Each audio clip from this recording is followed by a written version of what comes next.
Hai teman-teman semua, apa kabar? Kali ini saya akan membagikan tutorial cara membuat config Gcam atau Google Camera. Oke, langsung saja kita buka Google Gcam-nya. Nah, ini langsung saja kita klik izinkan sampai dan selesai. Untuk langkah awalnya di sini langsung kita pergi ke pengaturan Gcam-nya seperti ini, teman-teman.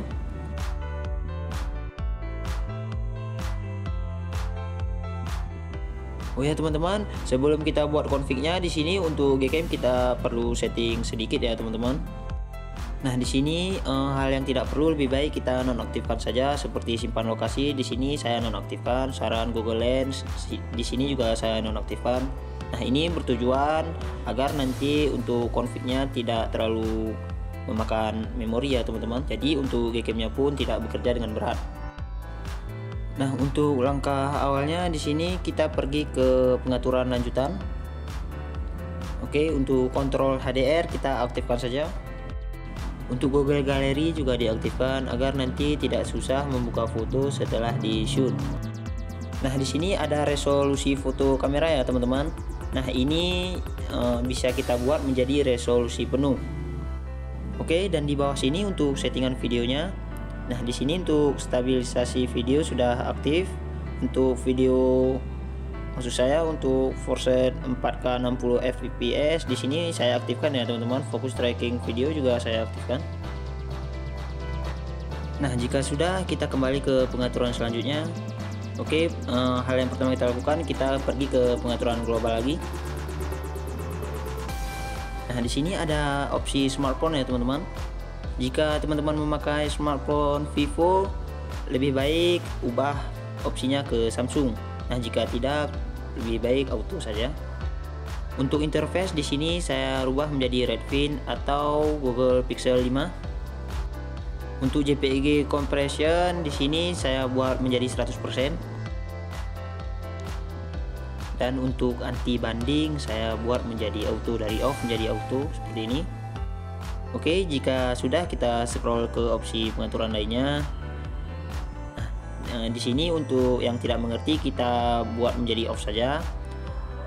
Untuk auto night sight kita aktifkan, untuk fokus tracking foto juga kita aktifkan. Oke, jika sudah, kita ketuk kembali. Nah, di sini ada opsi pengaturan modul ya, teman-teman. Ini berfungsi untuk pengaturan hasil lensa kameranya. Nah, untuk pengaturan di sini sangat mempengaruhi untuk hasil foto ya, teman-teman.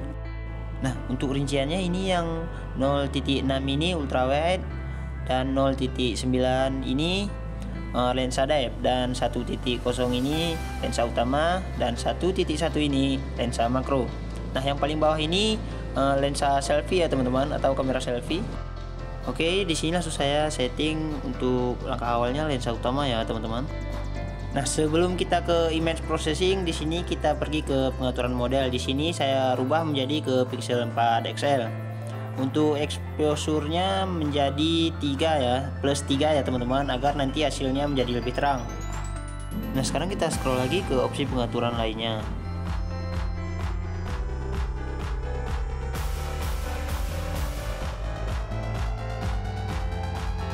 Nah, ini dia tempat untuk merubah formatnya JPEG atau WUP, teman-teman. Teman-teman perasa tidak asing lagi untuk format ini. Di sini saya memakai format JPEG ya, teman-teman. Oke, untuk manual fokus kita aktifkan saja.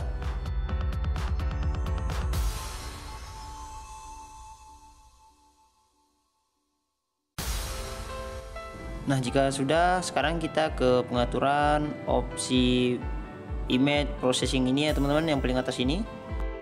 Nah, di sini untuk enable RAM Patcher ini wajib aktif ya, teman-teman, agar nanti kita bisa setting di beberapa bagian yang di bawahnya ini.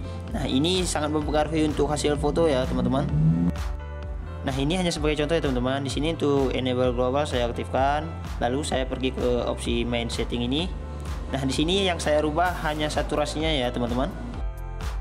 Untuk pengaturan lainnya nanti teman-teman bisa bereksperimen sendiri untuk membuat config. Nah, ini sedikit bocoran. Untuk saturasi jangan buat terlalu tinggi ya, teman-teman, nanti untuk warnanya menjadi over. Oke, jika sudah, kita ketuk kembali lalu kita ke opsi settingan lainnya. Nah, di sini terdapat banyak sekali settingan ya, teman-teman. Maksud saya banyak sekali pengaturan yang perlu disetting.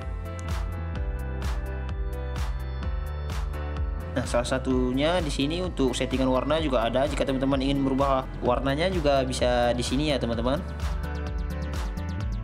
Nah, jika teman-teman suka dengan HDR yang tebal, kita pergi ke settingan HDR, rubah menjadi HDR effect off menjadi 0.5. Oke, sekarang kita kembali saja. Oh ya teman-teman, itu tadi fungsinya untuk lensa utama ya teman-teman. Sekarang kita coba untuk lensa lainnya seperti lensa ultrawide. Nah, untuk pengaturan lensa ultrawide kita ketik yang 06 ini ya teman, kita klik saja. Nah, ini artinya kita setting untuk lensa ultrawide-nya. Nah, kita buat sama seperti lensa utama saja ya teman-teman di sini.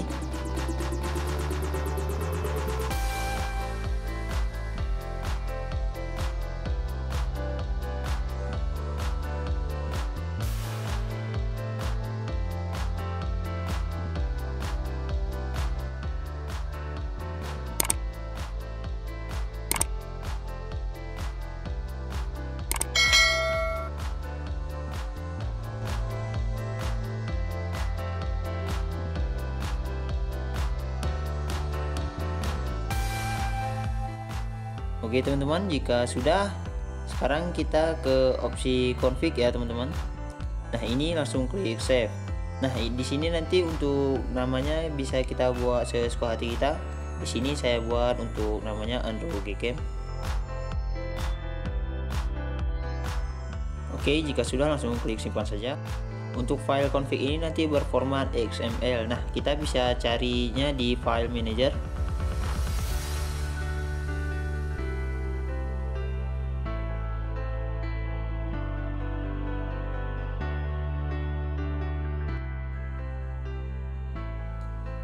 Nah, di sini bisa kita cari di folder download, lalu folder Gcam 8.1 ya teman-teman. Oke, kita cari dulu untuk config yang barusan saya simpan. Nah, config ini nanti teman-teman juga bisa membagikannya setelah teman-teman simpan. Di sini untuk file config sudah banyak sekali ya teman-teman. Jadi saya sedikit bingung.